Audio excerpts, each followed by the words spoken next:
Welcome back, Ole Miss fans, to another episode of the Rebel Talk. I'm your host, Zach Moreth. We're back with Billy Kuhl, and the Ole Miss Rebels are 5-0, ranked as the fourth team in the country, according to the AP poll. Things are trending nicely. It almost feels weird that I'm upset that we have a bye week because a lot of our guys are healthy and the team's rolling right now. But hey, gives us some more preparation for Washington State, obviously Georgia, and then a back-to-back road trip to Oklahoma following UGA. But let's start with the LSU game, Billy. There's a lot of pros to talk about, not as many cons as I thought, in all honesty. I was ready for LSU to come in and kind of do their thing have more of an offensive game. And our defense and Pete Golding were dialed in from the start. Before we get into that, Trin the truth, baby. Let's talk about it. Oh, yeah. Yeah, we said it before the pod, but Trinidad Shamlis is a legit Heisman contender at this point. And if you told an Ole Miss fan that 5 weeks ago, you'd probably call me crazy, Billy. I wouldn't call you crazy. I'd call a ward. I would call some people. But Trinidad, like you said, Heisman contender. I saw an Instagram post it was a credible source. I just forget which one. But it had him listed at 4th. Damn. That's all you need to know, dude. I mean, he comes in, absolutely takes over another game. He's going for 300-plus passing yards, and Trey Wallace is barely involved on the stat sheet, dude. It's wild to me. I want to get your thoughts. I just think it's the wide receiver depth. That room is so good. I mean, I want to get into that too because that was the big game from Caden Lee I was waiting for all year. Caden Lee has been quiet, and he really put his mark on this offense and kind of reminded some Ole Miss fans, hey, I'm here. I was a big part of this team last year. And he was going to be the number one guy coming in this year, realistically. He finished the day with 4 catches for 70 yards and a touchdown. And I think the most impressive thing I saw from him, not only him, but Charlie Wise and Kiffin, was right after that costly fumble inside the 5, I think it was, they went right back to him on the next pass, like the next time he was in. So I thought that was big. But yeah, I agree. And real quick, Billy, Mhm. I can't even describe to you how lifeless I felt watching that fumble. I told my friends, I was like, that's it. That's the game. We had a chance. We had the ball like the 2-yard line, 1st and 10 or 1st and goal, going up a touchdown. But look, he redeemed himself. So keep going. And then I just want to go into the rest of the wide receiver depth. I mean, you have Dejon Stribling, who's been really good. He came into the year thinking he'd also be a little bit of a bigger part, but I think he's really finding his own in this offense too now, getting a little more involved. I'm not going to say that. I'm not sure if he has a touchdown or not. So I forgot to look into that. Maybe. Yeah, but and finishing off the wide receiver depth. Stribling does. Yeah, okay. Finishing off the wide receiver depth, Deuce Alexander has been a monster. Dude's unbelievable. Yeah, I mean, throw it up to him. Yeah. And then, sorry, not to finish it off for Deuce, but Winston Watkins. A couple nice plays. He's making an impact as a freshman, and that's stuff you like to see. Not only like now is he making a big deal, that means future's bright for him. Right. And Lane said in his post game, I am a little. That is super valid. I think the truth about when he was going to come out one way or the other, whether he was brought up in the post game or not. But, people got to remember this is a Florida kid who chose Ole Miss over several SEC schools, including ones, severe Power 5 schools in his home state. So I don't see Winnie necessarily being a problem. I think he's going to get poached like a lot of players on this team. But that's what happens in today's era of NIL. And Ole Miss is doing the same thing to LSU guys, to Arkansas guys. So it is what it is. They're going to have to deal with it. Hopefully put a pen to paper with Winnie before the portal stuff ramps up. But look, he is unreal. He had a couple of those catches, and I was like, number 17, man, that's a true freshman we're looking at. It didn't even seem real. And then the final guy I wanted to get your thoughts on I'm going to consider him a receiver for the time being. But Daquan Wright, Billy, absolute Oh my beast. gosh. I thought this a lot last year with Prescore not getting a lot of touches. I was like, all right, we got big plans for Daquan because he's really good. He was someone I didn't have on my radar a lot going into last year, and he kind of jumped up very quickly. And this year he's just proven me right. I thought when we brought in Luke Haas, I was like, dude, I kind of want to see Daquan Wright get some balls, and Right. I've seen him get a lot. He looked really good. He didn't get the touchdown. He was close, but he put on a really great performance. I mean, that one-handed catch for a big first down. Yeah. That's the loudest I think I heard the stadium all day. I could not believe that catch. It sincerely, in my mind, it kind of put a cap on the game there that Ole Miss, they were going to find a way to win, even if it meant a circus catch on a pass that was like several yards behind the receiver. Caleb Odom's another guy who got in there and got some receptions. So more depth to that tight end room, even with Luke Haas coming back to full strength. I think you'll see him a little more, especially in that run block game throughout the season. But Odom, again, another guy, another name that defenses have to prepare for. That wide receiving core is disgusting. It's gross. And somehow it's better than last year. And it's being utilized to the absolute fullest. Real quick, Billy, anything else you got on the receivers? I'd like to know how you talked about last year's team because you have two guys that got drafted. Juice Walls played in the preseason.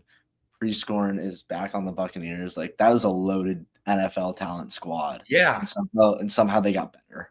And they're like blowing last year's stats out of the water, dude. It's pretty crazy to watch. I mean, Lane and that offensive staff are dialed right now. Another guy, let's talk about the run game. Kewan Lacey, dude, he makes these defenders look like they're on ice. It's crazy to watch in person, man. Oh yeah, and I mean, that is a top 10 run defense in the entire country coming into that weekend, and he put up 80 yards and a touchdown, and a big touchdown too. It was a good, what was it, like 10 yards? Yeah. That's a big run. Yeah, he was awesome. And Logan Diggs, we touched on it a little bit before, but his ability to get in there and just put a hat on a hat, man, to be versatile. He got another touch. He likes scoring in Vaught-Hemingway, guys. He jammed it down our throats a few years back at LSU. He got to get his get back a little bit and got a touchdown there. Was a huge part of that Caden Lee touchdown. He kind of blocked the edge rusher, allowed Trinidad to escape the pocket. So, again, it's these guys who are slowly coming to find their role, Billy. And when you have a team who's willing to accept their role and live with that, this is the product you're going to get. Over 300 yards in the air on LSU, the defense who was being sung praises by on social media all week long. You got Kewan Lacey. We talked about it, rushing for 87 yards. Trin goes for 71. The offensive line doesn't give up a sack. These guys are bought in right now. And I said it. I'm a little upset we have the bye week. They look so dialed in. But again, that offensive line and Trin, there's so many opportunities for this team. And I think we have your starting quarterback moving forward. What do you think about that, Billy? Oh, I completely agree. Do I think Austin Simmons still has the potential to be a generational talent, especially in college football? Yes.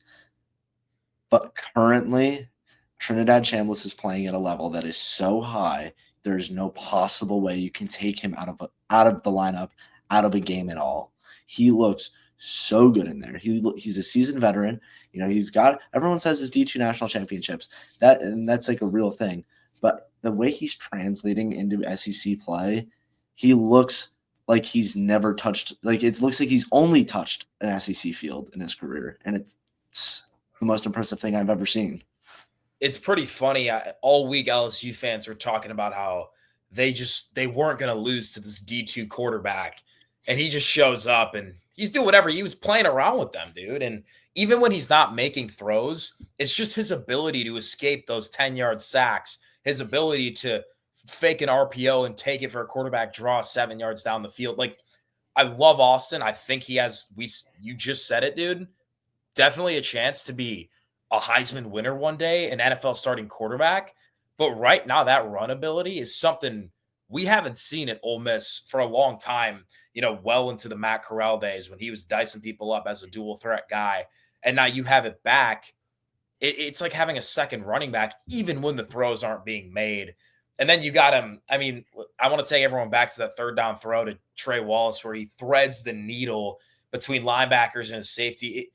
It's a big boy throw, Billy. I don't know how you can take him out right now. He's playing elite ball, and hopefully he continues to translate that success moving into Washington State. I want to touch on the defense real quick. I thought really good all around in that touchdown, the tip ball into the end zone. I think it was in the first quarter. Yeah, probably shouldn't even have been a touchdown, man. I saw it back. I watched the highlight video today with him. No, it was definitely clean, but I'm saying if Sage swats that ball down. Yeah, no, I agree. I think it was super unlucky. Right place, right time for the LSU receivers. Yeah. I mean, it's good defense. It's like I said, unfortunate. Yeah, it's part of the game sometimes. A couple guys I had circled. I think the secondary goes from average to really good because of Ricky Fletcher and Jalen Braxton in one-on-one coverage. They were elite. I mean, those are dudes who were absolutely locking up guys like Barry and Brown and those LSU receivers who were big dudes, man. There's some real big dudes over on that sideline. And they made him really look unproblematic. Jalen Braxton had that awesome tackle for loss on the screen pass. And then Will Eccles and Cam Franklin up front, two guys who were recruited out of high school, Mississippi kids, and they're dominating out there, man. What are you seeing out of that defense? I really like how you touched on Cam Franklin and Will Eccles. Those were the two guys that stood out to me the most this weekend on the defensive side of the ball. I felt like Will Eccles was involved in every play. He may not have had the most tackles on the team, even though he was tied for second with 5. But I felt like he was just always there. He had a lot of QB pressure, and I just think overall he looked dominant. And like he's been waiting for this shot. Like last year he was behind all those studs. Like I can't even go and name all of them. But now he gets his shot to play and be a starter, and he's balling out. He had the only sack on the team, so it's a big day for him. That was huge, dude. Real quick, the 4th and 1 play where Pete Golding gets the rotation up front, false start. That's one of the smartest, savviest plays I've ever seen. And I tweeted that, and people are coming at me, the LSU fans. Well, TJ Daugherty imitated a clap. Well, Nussmeier's under center, so you can imitate a clap if he's under center because he can't clap. That's not a signal he can use under center. Yeah. So that's legal. But in my opinion, Bill, you can tell me how it looked from your perspective, but that tackle jumped because of the movement of the defensive lineman, not because of TJ's clap. And to me, it's something I've never seen that at the college level. And I think it goes to show that Pete Golding is absolutely worth being paid the highest coordinator in the SEC. Yeah, no, I completely agree. And it was something I noticed last year when we played Georgia, actually. We didn't get the false start, but I saw a couple times like our entire defensive front shifted over, and I was like, okay, so we're trying to work angles or like get a false start, whatever. But now that I've seen it work, that was really good. I think I might be wrong, but I believe it was Cam Franklin who was in front of the offensive lineman that jumped. And I thought whoever was in front of him sold it really well because he didn't lean forward, but he kind of gave like a little shoulder shrug forward and then went over. So I don't know. That was really good on me or on him. And like you said, Pete Golding really deserves it. If you look at Ole Miss a couple of years ago, right before he got here, they didn't really know what a defense was, and now they have one of the best in the SEC. Yeah, and now you got Charlie Weiss takes a lot of BS online and all that stuff, but the play calling was magical in that second half, dude. And to get the ball back with 5 minutes and to be able to ice the game because you have a quarterback who can run, you have a running back who's elite, dominant player, and you got receivers who can go make plays and catch the ball and the game's on the line, man. This is an offense clicking to its fullest capability. And now this takes me into my next topic of discussion. For all the Florida fans in my mentions, Lane Kiffin's not going anywhere. Go look on the field at what he did against LSU this weekend. Go look on Passion. Sunday. Go look at Sunday. Jackson Dart leads the New York Giants to, is it their first win of the season? First Billy? one of the year. Yeah. First one of the year. If you think Lane's going to drop everything, including moving his brother, his daughter, his son, and his ex-wife here, you're out of your mind. Ole Miss they're going to compete in NIL. They're going to sell out the stadium. And Lane Kiffin's going to be able to beat Georgia, LSU, and have a chance to be in the playoffs every single year. I also want to point out the documentary. He's trying to change his narrative as someone who's not afraid to stay anymore. Like he literally pointed out so fast talking about his hot yoga, and he's like, I used to be afraid of things and run away, but like now I don't, pretty much. Yeah. And I don't know. I was like, okay, he's here. He's here to stay. And I'll have everyone know on the pickleball courts yesterday, he was repeatedly playing call in Baton Rouge. I mean, you could tell this game meant a little bit more, even for the troll side of Lane Kiffin. It was pretty amusing. Which is his heavy side. Yeah, he's dialed in, man. I'm serious. That was the first time I've seen him run out with the team since I've been at Ole Miss. I've never seen him run out with the team. Did you see him on the sideline? He was animated all game. Then as I watched him chuck his clipboard like a fastball after the first down from Daquan. Yeah, this is a guy who's here to stay. And God, these Florida people. Every year, I feel like every time Billy Napier goes under the gun, Lane Kiffin's the guy. And his argument was that they're Florida and Texas and Georgia and Bama are like the big brands of the sport. Well, Florida and Texas haven't won national championships in several decades now. And Ole Miss has equally enough talent, if not more, than both Texas and especially Florida this year. So I don't think there's a concern, man. I think Lane's really starting to become, finding his home. And he even said it on the teleconference call yesterday, but he was talking to a recruit's mom, and, all she could talk about were how nice and how positive the people here of Oxford were. And again, he just hinted again, like how much he loved it here, how great the people are, how strong the fan base is. This isn't a guy you should be concerned about. Look, in 2022, I was 1,000% worried and pretty convinced that he was going to take that Auburn job, but he stayed. He gutted it out. I don't think there should be any room for concern moving forward. I agree. Yeah. I really, he's home, man. Yeah, I agree. I think he's here for a little while. Yeah. And he's still relatively young, so Ole Miss fans got a lot of things going for him. He's only in his 50s, right? Yeah. Yeah, dude. So he'll be fine. Lane will be here for a minute. We got the bye week, Billy. Anything you'd like to see cleaned up from the team in Washington State? A lot. On the biggest thing for me, penalties. Terrible, right? Say what you want about the refs. 14 penalties for over 100 yards, regardless of what the ref is calling. That has to be cleaned up.